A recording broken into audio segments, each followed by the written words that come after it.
Hello everybody, welcome back to the channel, how you doing? And in today's video I'm going to give you my match preview for Brentford against West Ham at the G-Tech Community Stadium. I'm very nervous for this game now. We've hit the point of the season where every game means so much, especially with Tottenham getting their first win at the Molineux last weekend. But before we get into the preview, could you do me a favour and just like, comment and subscribe? Your guys' support recently has been absolutely fantastic, and it genuinely means so much to me to be able to talk all things West Ham with you guys in the comments as well, so make sure you comment your thoughts on this game and I'll make sure to reply to you. But yeah, this game is interesting, isn't it? Because I think this is one where we feel like if we win and Tottenham lose, we won't be mathematically there yet, but we'll almost be certainly very close. And I feel like that's the first time in a while we've felt safe. I actually don't think we've felt safe all season, which is really frustrating. You know, I feel like we've always been the back foot. I think from that first game, 3-0 loss at Stadium of Light. Yes, it was Stadium of Light, but the way we played was so dire. So you put that into consideration, and this is a real opportunity for the first time to feel safe. Obviously, it won't be there yet, but you look at the fixtures Tottenham Hotspur have got. It gives us a real opportunity to put ourselves on the front foot, which I think is massively necessary for our survival. I think if we can get another win, back-to-back wins, I think that'll be really important for us as a team, important for the fans as well. Next week at London Stadium, if we can win at Brentford, it takes the pressure off the Arsenal game a little bit, and then if we don't end up getting a result, I don't think the fans will be too annoyed. I think the fans will feel it though come 90 minutes at London Stadium. If we didn't beat Brentford, I think we'd be feeling it. I think we'd be really worried, because although it is a bonus that Tottenham play their games after us, we get to really pile the pressure on them. Vice versa, if we lose, it gives Tottenham an opportunity to get a chance and have that day and that knowledge that West Ham have slipped up here. It's our chance now to capitalise on this. So it is a really tough time in the Premier League. No matter how well you look at it though, it doesn't matter, because at the end of the day, what's important is what's on the pitch. You know, we can create these scenarios in our head of this is how this is going to play out, this is how it's going to play out. What's important now is what comes down on the pitch. We've hit the business end of the season. We're now in the business end of the season.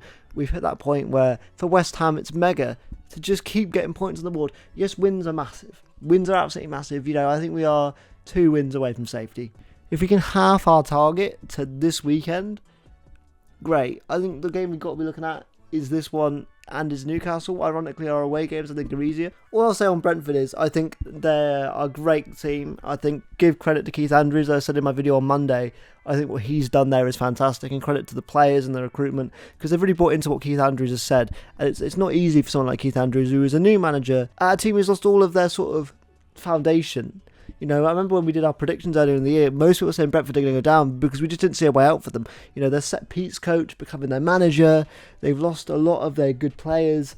How are they going to bounce back? And they bounce back stronger. They are a team that have shown that they're run correctly, because they are a team that have shown that, yes, they may lose all the best players, they may lose all of what seems to be good at the club, but they can come through that and they can be a better side. West Ham couldn't do that. There is no doubt in my mind that if we lost Jared Bowen, Somerville, Fernandes, right, that we would replace them adequately. We just wouldn't do it. We wouldn't know what to do. So you got to give credit to the ownership and to Keith Andrews and his backroom staff, because they're fantastic. They've shown that what they can do in such a short space of time. It's not easy being a manager of a Premier League football club. It's not easy, I can imagine, going from a set-piece coach to a Premier League manager. And although they are in the European fight, it does feel like steam is beginning to run out for them. It does feel like the energy is beginning to drop. They put a really solid performance against Man United on Monday. Just got done in the first half. And yes, they got one back, but I think they never looked like winning the game. I think they looked good at points. But as soon as Man United made it 2-0, I just think it was game over. I just think they had no answer. I think they've got the players to do it, though. I think Igor Thiago's been brilliant. I think Damsgaard's been brilliant. I think they've got some really solid players. Yarmouk is another one. They've got players that can do something. I just think that is it running out? Are the ideas running out a little bit? I could be saying this all wrong, but I don't know how to feel when it comes to Brentford, only because you sit there and you go, can they get European football? I don't know. Here's the thing with Brentford, is that they are a team that surprise me week to week. They are a team that just keep going. So even though I'm saying now that they might not have enough in the tank, I could happily be proven wrong.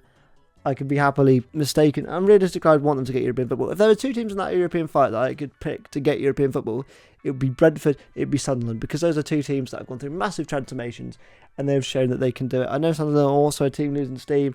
There are rumours that their manager might get sacked if they don't get European football, which I think is ridiculous, to be honest with you. I just think that is crazy, because I think he's done such a good job. That start for the Championship to the Premier League isn't easy. We've seen that so much recently, especially.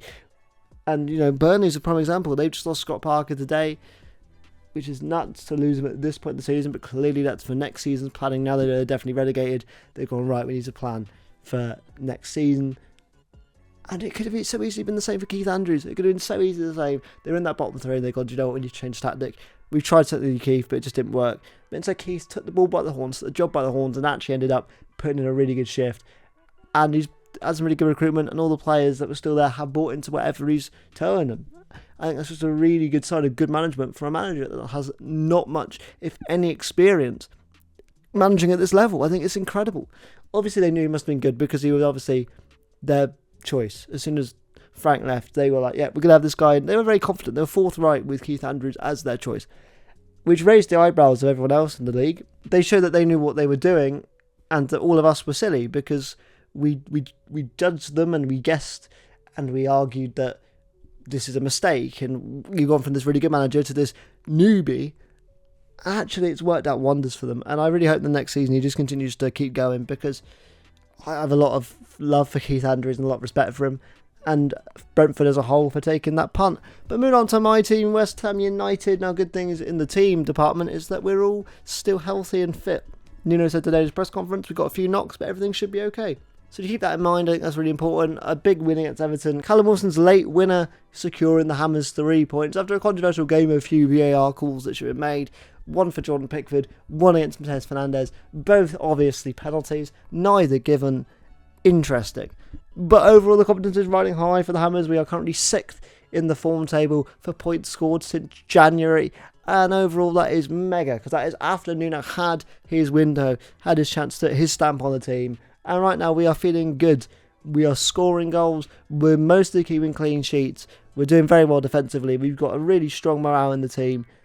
And we've got 4 games to stay in the Premier League and stay safe. And I think overall, the boys are up for it. I think Nuno's up for it. I think the backroom staff are up for it. The whole club are up for it. And it's now in our hands. These last 2 weeks, it's been in our hands. And so far, we've managed it well. We almost didn't. We almost faltered. But then Callum Wilson saved us. Now we have another chance to continue having this position in our hands, continue leading the charge, continue to stay out of that bottom 3, and overall keep our status in the Premier League. It's not going to be easy though, and overall I think this is a really important game for West Ham. I think this is a game we have to take seriously. I don't know why, I feel like Nuno will take the away games a lot more seriously than he will the home games. I know he said the same thing about Palace. I just think he feared Palace a little bit. I think not knowing the Tottenham result will have to make Nuno roll that dice in terms of strategy and what will he do, because obviously with the Palace game he knew the Tottenham result, he knew what they were doing, whereas this time he doesn't, so I don't think he can take the liberty of just being like, oh yeah, I can take a point. I think no, he knows if Tottenham win, we've got a back seat here, we're now in the bottom 3, so I think he'll have to go for that win, he'll have to try. I think we're always better when we try. I think the fact we went on the back foot against Everton, we were kind of just waiting. We were on the ropes waiting to get knocked out, in the words of Tony Gale, and he was bang on with that. I just think overall this is a game we have to try and win. We have to push on. We have to be better than Brentford, which is not going to be easy, but it's something we have to do. We have to be better than all 4 other teams we play against. Maybe not Arsenal. Maybe Arsenal's one of those smash and grabs games, because Arsenal is one of the best teams in the world. That is a fact. I hate to say it, but it's true. Going into team selection then, I think it's going to be very obvious who's going to be in goal. That'll be Mads Hermansen. Back 4, I'm going to be honest, it's not going to change. Diouf at left back, Mavropanos and Dezazi at centre backs, and Carl Walker-Peters keeps his slot at right back. Easiest choice for me, those back 4, and the goalkeeper, they're brilliant. I think overall Diouf had a really good game. I think he was really strong against Everton. I think he played really well. Dezazi, I love him. I just love the way he was, every time he did a tackle, every time he did a block, he'd get the crowd to G him up. He'd get the crowd on their side. Really important. A player that knows that this team feeds off energy, and also the crowd feeds off energy. So he's someone that really understands what being in West Ham is all about. He's someone that understands this is how we operate. This is what we do. And overall, I think this is a player and this is a man who just is so vital to us staying up and has been brilliant. And I tell you what, we should all look back at that January deadline day and hang our heads in shame. Obviously, we didn't know what was happening. We didn't know what was going on. And yes, by the club, it was a cheap signing. But overall, it's worked out. They've been brilliant. Kyle Walker-Peters I thought was fantastic. Had one of the most difficult games he'll ever have in the league this season against Iliman Ndiaye, and looked competent, looked good. Possibly the most difficult game you can have. Iliman Ndiaye is one of the best left-sided players in the Premier League. He's fantastic. So to have Walker-Peters there and doing his thing, I think he's really cemented himself as the starting right-back at West Ham now. And Wan-Bissaka might not get another sniff this season. Unless Walker-Peters is an absolute bear, I just don't see where Wan-Bissaka gets in again. And do I need to say anything about Panos? Just absolute goat, absolute god. The best option for us at centre-back. He's possibly my favourite player on the pitch right now. He's got so much confidence. The way he drove forward at one point as well, you've never seen him doing that 6 months ago. Not a chance. So for me, the back four stays the same. Midfield is going to be very obvious. It's going to be Souček and Fernandes. Two guys that just had a really good game again against Everton. They were fantastic. They just had something about them. They looked really competent. They looked good. And overall, I have to say that they're really been to form a good partnership now. I really hope it stays into next season, because these guys in the midfield, it's weird. I always say this, we have one less man than we would in a normal midfield three, but I feel like they cover more distance when they're together than when they have an extra person there. I feel like they have more freedom to roam and to actually play the game they want to play, and that helps them compared to, for example, when there's a third person in there like Freddie Potts. I feel like they struggle to know what their role is. I feel like they lose that part of themselves that they would think, oh, this, I can't now do what I want to do, and I'm stuck in a rigid system. Whereas with those two, they just sort of keep going and keep pushing, and it's a really impressive partnership they've got going on. Here's where it gets interesting. I'm going to tell you the two that I definitely know are in, which is Somerville on your left, Tati Castellanos up top. Now, I don't know what to do, because part of me wants to put Bowen next to Tati and do that, which would then allow Adama Traore to go in on the right and do that, because I don't want to see Pablo. Obviously, your other option is Callum Wilson. I'm going to say Bowen, Traore, Souček, Fernandes, Somerville. I know it doesn't give us much on the bench. What it does give us, it gives us Pablo, it gives us Wilson, it gives us La Madrid if you want to use him. Adama Traore is going to be that nuisance that Pablo is, except he's going to be faster. Bowen can then be still wide if he wants to. If you really want to do it sort of like allowing Traore to have a bit of a free roam and then having Bowen, also there, it works. I don't know what we can do, but I don't want to see Pablo. And that's no hate to Pablo. I think Pablo's a really solid player. I think he's a good lad, but I just don't think he looked good in the last one. I don't think he looked confident. And right now we need confident, we need informed players, and Pablo isn't that. Pablo is the opposite of that right now. He is a player that is just so out of confidence. He's lacking everything. And we need players that right now believe in what we're doing. We need players that are going to believe that they're going to go on that pitch and get 3 points. Pablo was just so negative. I do think Pablo will come good. There's no doubt about that. But I just don't think that this game is for him, especially the away games. I think get Adama on. I don't know why we haven't seen Adama, but get him on. Get him, tiring out defences with this is pure pace. And yes, his end product isn't good, but that's why you have Bowen and Tati there in those central parts to help out. And Bowen can also drift wide. We've seen that anyway. We've seen him drift centrally when we have the two strikers. So there's nothing to say that, if he really wants to be super effective, he can't drift out into those wide areas. And Traore can quickly go up top. And yes, I know Traore's end product isn't great, but you put him in a 6-yard box, surely he can finish that. So that's kind of my team selection. And overall, going into score prediction, I'm going to say West Ham 2, Brentford 1. I do think we'll get 3 points.